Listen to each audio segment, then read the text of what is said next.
Oke, baik teman-teman. Bismillah, assalamualaikum warahmatullahi wabarakatuh. Selamat siang, halo semuanya. Pada video kali ini saya mau jelasin ataupun saya mau menjelaskan tugas ataupun proyek akhir dari mata kuliah Inovasi Produk Perangkat Lunak. Sebelumnya perkenalkan dahulu, saya Daniel dengan NIM 23050020, kelas BM 2305A Malam, teman-teman.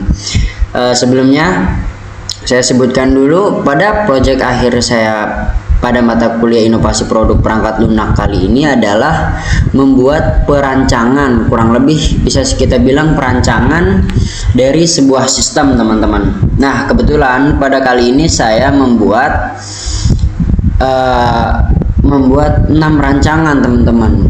Yang saya buat sistemnya adalah yaitu implementasi platform KP QR Ordering dengan notifikasi real time, teman-teman.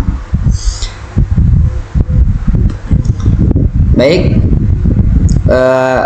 perancangan saya buat ada 6 sesuai dengan tugas. Yang pertama ada perencanaan proyek, teman-teman. Nah, pada perencanaan proyek ini yang akan kita bahas adalah perencanaan dan manajemen proyek inovasi yang isinya adalah scope, timeline, dan resource, teman-teman. Tapi tidak harus kita bahas semuanya. Jadi intinya pada perencanaan ini maksud dan tujuannya adalah yang pertama itu saya mencari masalah yang mau saya selesaikan dulu, teman-teman. Jadi bisa kita bilang kalau di KP itu sering banget terjadi hal kayak antrean panjang, terus pesanan salah catat, atau kasir lagi rame, jadi pelanggan nunggu lama. Nah, dari situ muncullah ide gitu kan ya, gimana kalau pemesanan dibuat lebih mandiri gitu, teman-teman, biar pelayanannya itu lebih cepat dan rapih dan bisa kita sebutkan juga akurat, teman-teman. Oke, nah di sini saya sebutkan tujuan inovasi ini itu adalah untuk menciptakan proses pemesanan menu yang lebih efisien, cepat, dan akurat dibanding metode manual, teman-teman. Jadi bisa kita sebutkan solusinya adalah saya buat sistem QR ordering gitu. Jadi di setiap meja. Nah, di sini melalui pemanfaatan QR kode pada meja, pelanggan dapat melakukan pemesanan secara mandiri ataupun self service dengan memindai QR untuk mengakses menu, memilih item, memasukkan pesanan ke keranjang hingga melakukan pembayaran digital, teman-teman. Jadi maksudnya pada setiap meja itu ada QR ataupun barcode. Kemudian pelanggan itu tinggal scan, teman-teman, langsung akan muncul ke menu digital.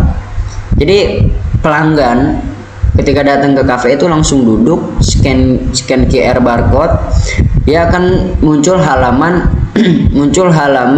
menu, teman-teman.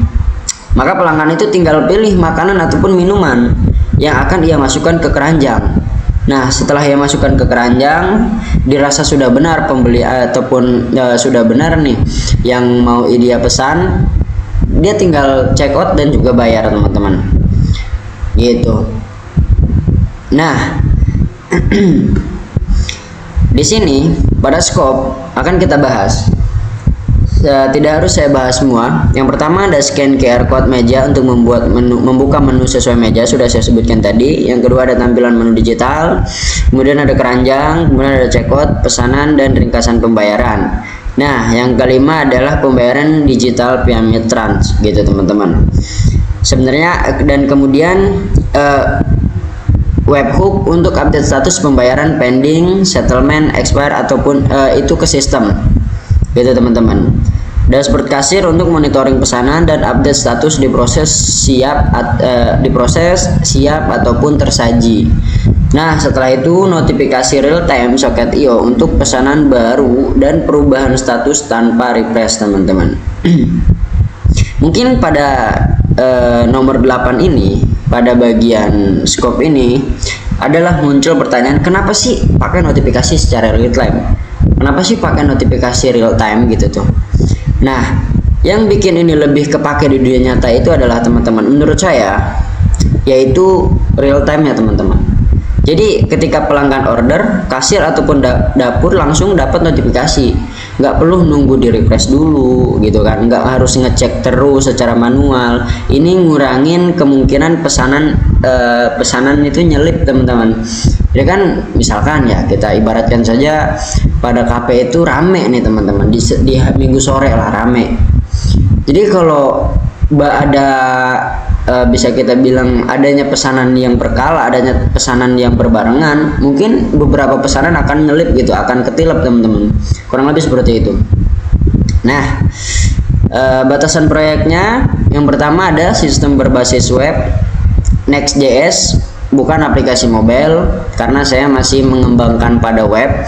Database-nya saya gunakan SQLite untuk awal-awal perancangan ini, mungkin akan saya rubah menjadi MySQL teman-teman, atau MariaDB dengan PrismaWRM. Nah, integrasi pembayarannya itu untuk saat ini hanya saya gunakan Mitrans Snap API teman-teman.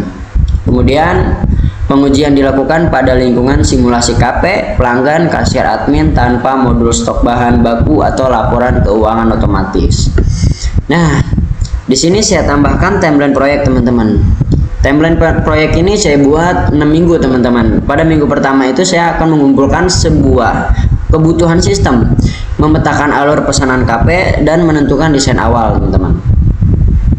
Kedua, saya akan pada minggu kedua itu saya akan mendesain tampilan UI ataupun dan UX-nya dan menyusun struktur database, menu, meja, order, payment dan lain sebagainya. Dan di minggu ketiga itu saya mengembangkan fitur menu digital, kategori dan keranjang ataupun card teman-teman.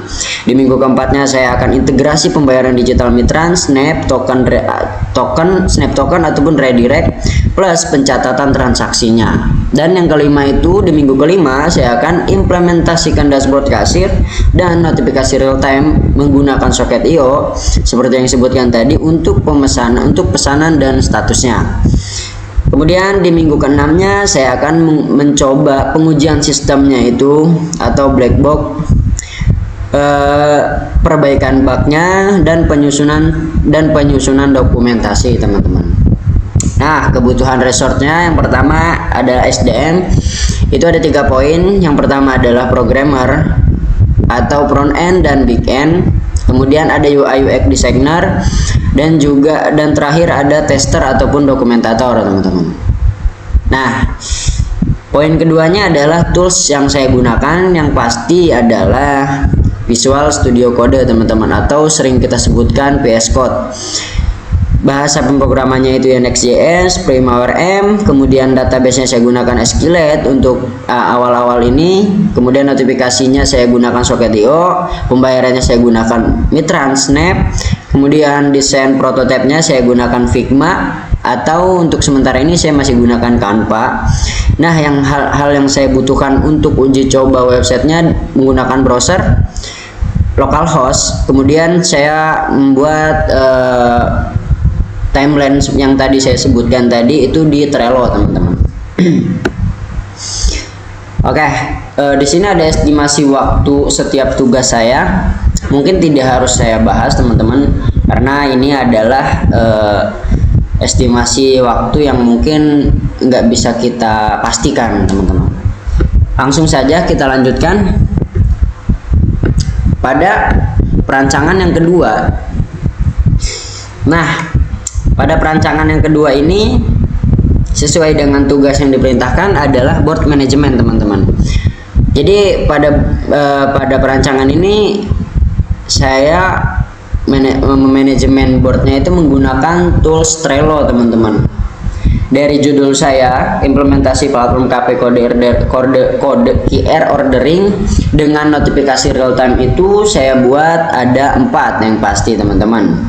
Yang pertama ada black box, ada to do, in progress, ada done teman-teman. Bisa kita sebutkan sebenarnya Trello ini itu seperti catatan gitu teman-teman. Catatan tugas, catatan pengingat, dan lain sebagainya. Hampir sama seperti itu teman-teman. Mungkin tidak harus panjang lebar. Pada black box, pada backlog, yang pertama adalah saya tentukan kebutuhan sistem dan alur pemesanan KP saya. Yang deskripsinya itu mengumpulkan kebutuhan sistem, mempelajari alur pemesanan di KP, serta mengidentifikasi kebutuhan pelanggan, kasir, dan admin. Oke teman-teman, yang kedua yaitu susun konsep dan alur kerja sistem. Kemudian yang ketiga rancang UI UX, wireframe dan mockup. Dah, kita langsung saja. Di sini di tabel kedua yaitu to do teman-teman, yaitu untuk keberlanjutannya gitu ya. Saya buat struktur database-nya, kemudian implementasi menu digital, dan yang terakhir yaitu implementasi keranjang dan checkout-nya.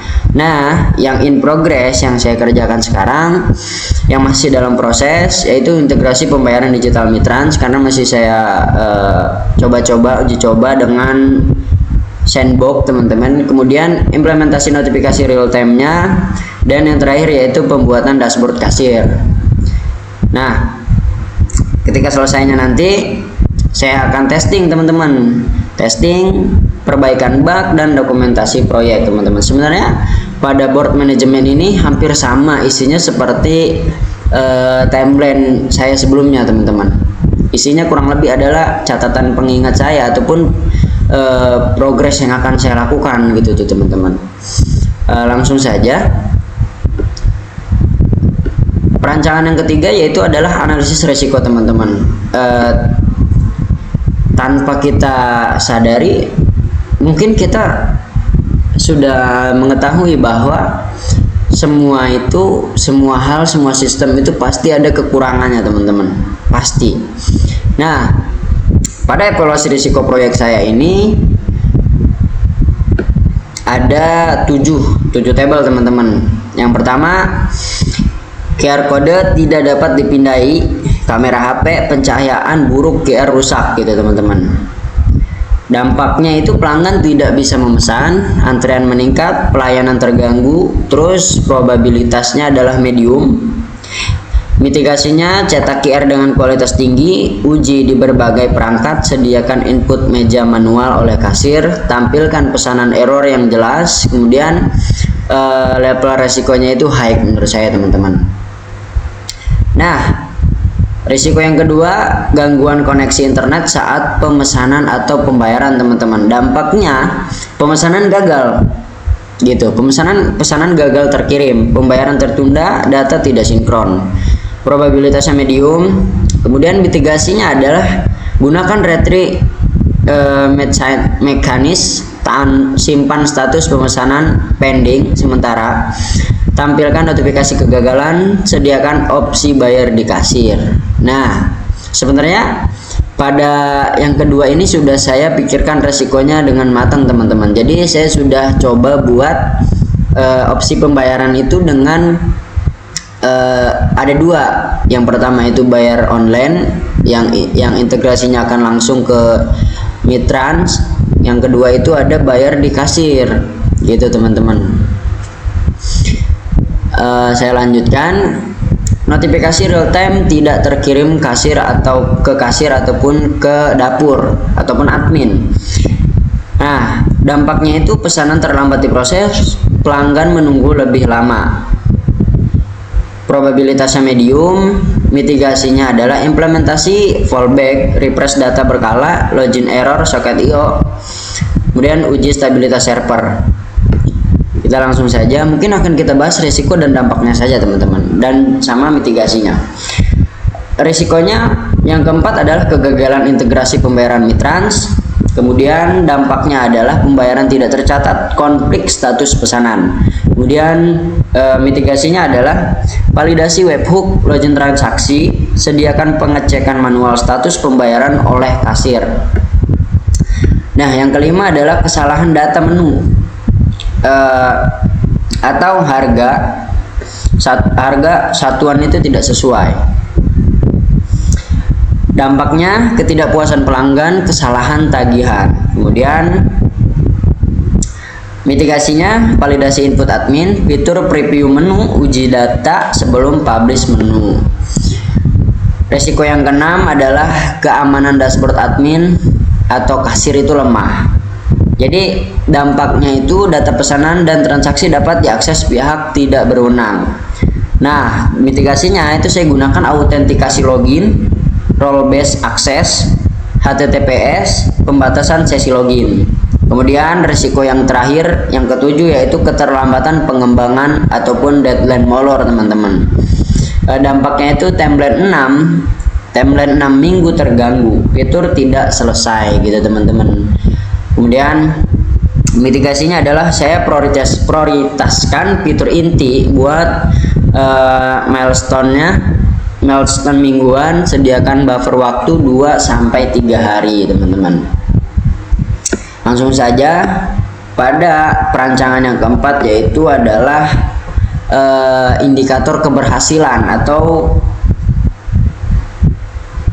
ya betul, indikator keberhasilan, teman-teman.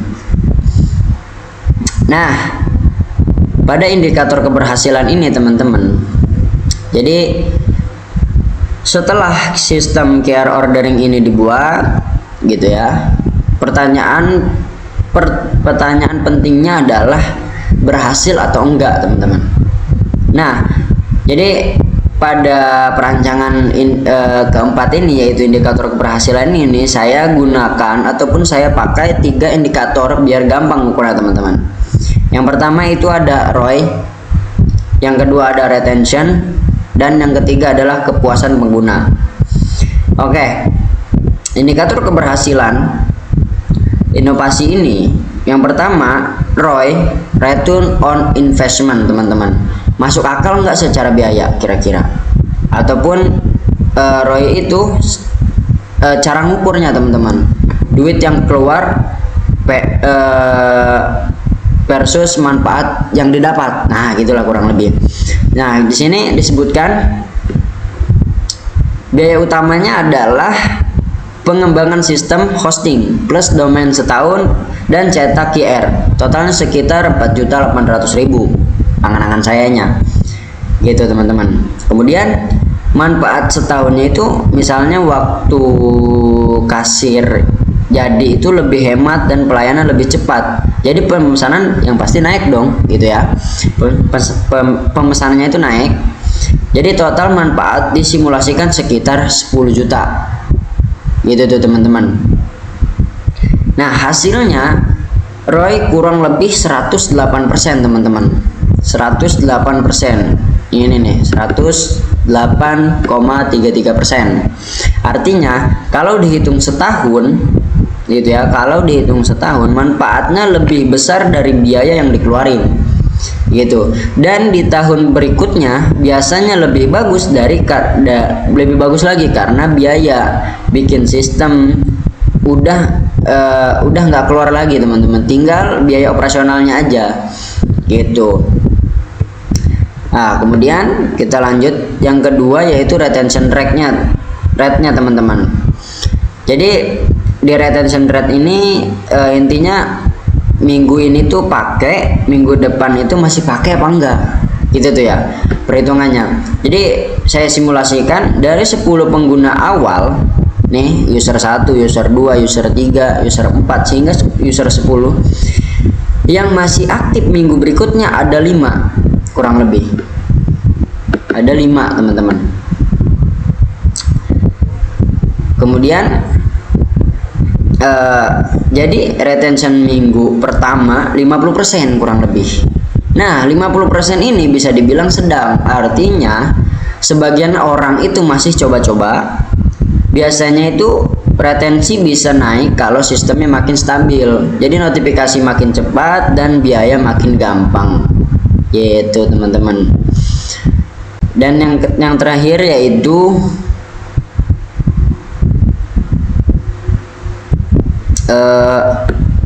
user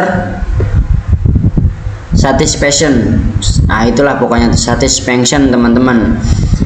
Jadi intinya itu kepuasan pengguna sih. Jadi pengguna itu pakai sistem ini tuh nyaman apa enggak, atau justru mempersulit gitu, kurang lebih, teman-teman. Nah, saya juga ukur kepuasan user itu dengan kuesioner skala 1 sampai 5, teman-teman. Jadi kurang lebih isinya adalah apakah aplikasi sangat mudah dipakai, prosesnya cepat, pembayaran membantu, notifikasi membantu, dan overall puas gitu, teman-teman. Rata-rata hasilnya 4,02, teman-teman. 4,02 dari 5 teman-teman, gitu.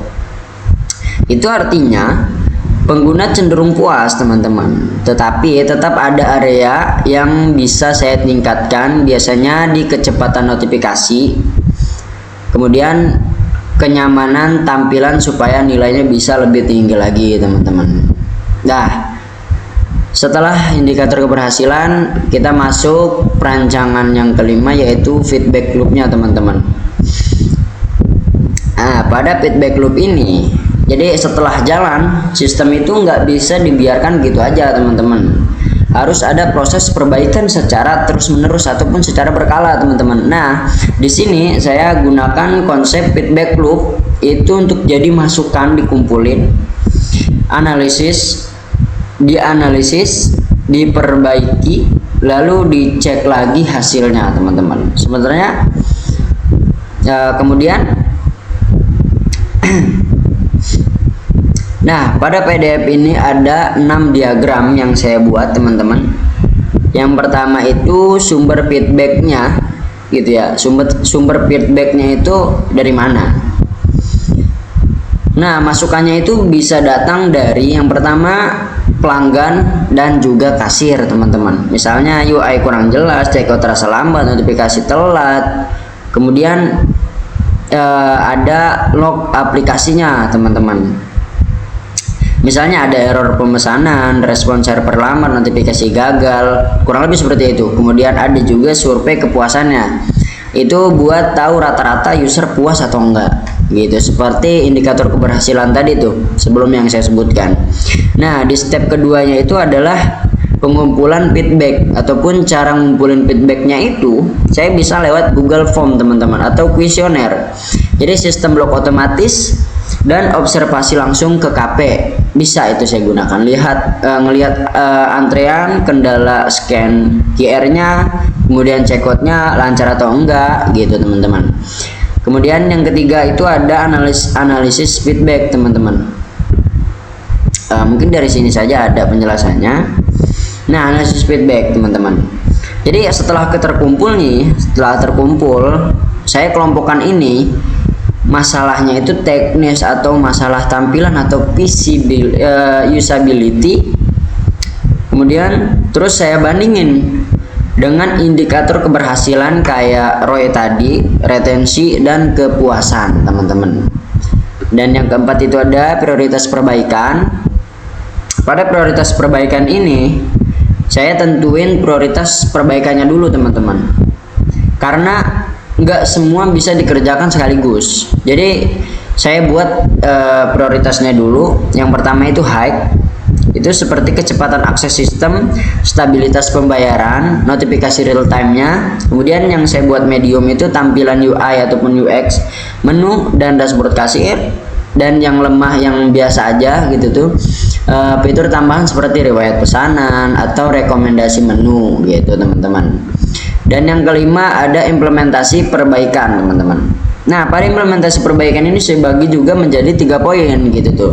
Jadi contoh optimasi performa, benerin bug notifikasi, dan rapihin tampilan supaya makin gampang dipakai.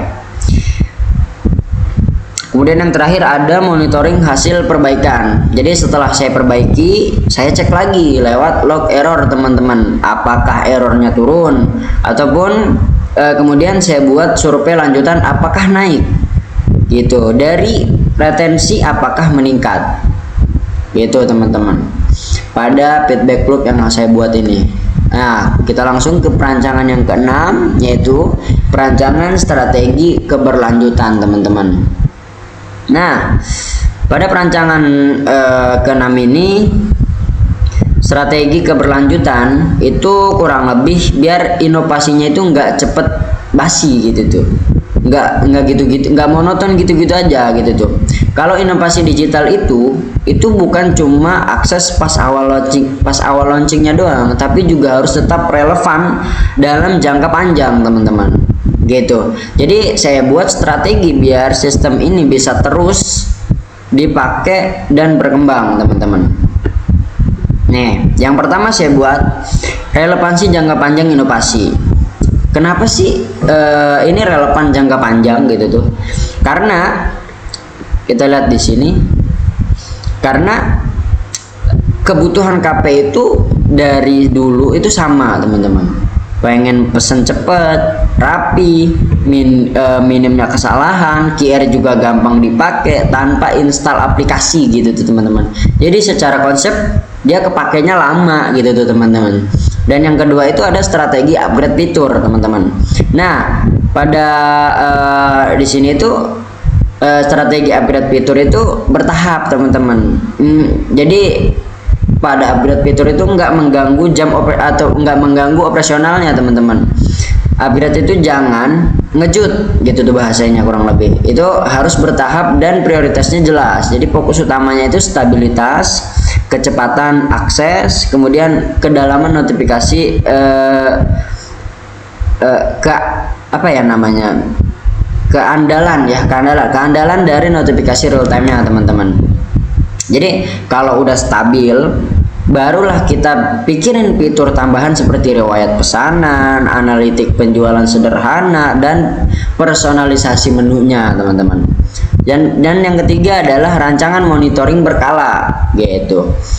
Nah, supaya berkualitas ataupun kualitasnya itu terjaga gitu tuh, sistem itu dipantau rutin lewat log aplikasi, error, performa server, dan survei kepuasan berkala, teman-teman. Jadi masalah bisa ketahuan sebelum jadi besar masalah itu, teman-teman. Dan yang keempat itu rencana peningkatan user engagement, teman-teman. Bisa kita bilang naikin user engagement itu biar orang lebih pakai gitu, biar orang betah nyaman pakainya gitu, teman-teman. Nah, biar pelanggan dan kasir mau pakai terus, tampilan harus sederhana, ada panduan singkat, status pesanan jelas, dan kalau ada keluhan itu ditanganinya cepat. Nah gitu, teman-teman, kurang lebih. Dan kalau user merasa suaranya didengar lewat feedback, biasanya mereka lebih nempel sama sistem gitu, teman-teman. Dan yang kelima itu adalah potensi ataupun peluang kolaborasi dan pengembangan lanjutan. Nah, ke depan sistem saya ini bisa dikembangin lewat kerjasama gitu, teman-teman. Misalnya integrasi ke sistem kasir ataupun pos, laporan keuangan sederhana, atau program loyalty pelanggan, teman-teman. Bahkan bisa diterapin ke banyak cabang ataupun outlet gitu, teman-teman. Mungkin itu saja isi dari 6 perancangan saya ini, teman-teman. Tanpa berlama-lama, baik, mungkin hanya itu saja yang dapat saya presentasikan pada video kali ini, teman-teman. Kurang lebihnya saya mohon maaf. Wallahul muwaffiq ila aqwamit thoriq. Wassalamualaikum warahmatullahi wabarakatuh.